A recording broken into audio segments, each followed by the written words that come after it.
Now, just like for session variables, you might want to deal with configuration management the same way too. If you are putting things into the web config, things that are global in nature, we give you an area that you can put your custom values called web app config.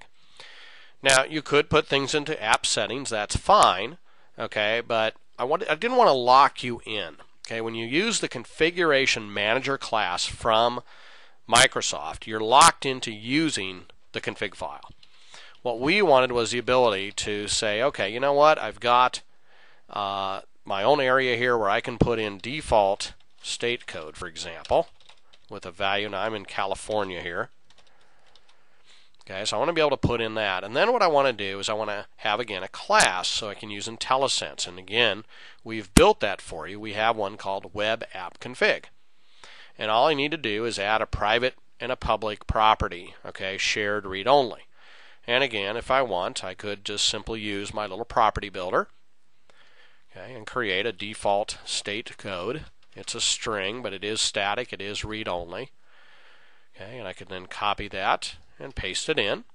Okay, and I guess it would help if I did the right language, right? There we go. Okay. All right. So there's our state code. All we then need to do is read that value.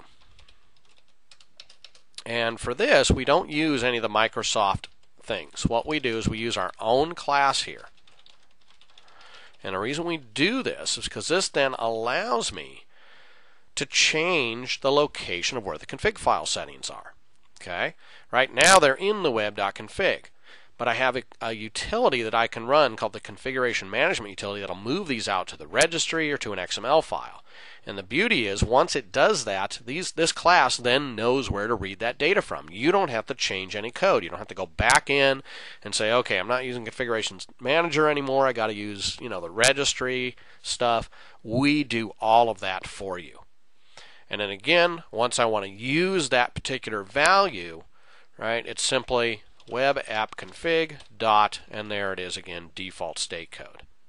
Okay, so this makes things a lot more flexible, gives us IntelliSense, and gives us strong typing too. Because again, there's no reason that I could not read that value out and put it into some sort of integer value as well. So you have total flexibility over your configuration settings using the PDSA.net Productivity Framework.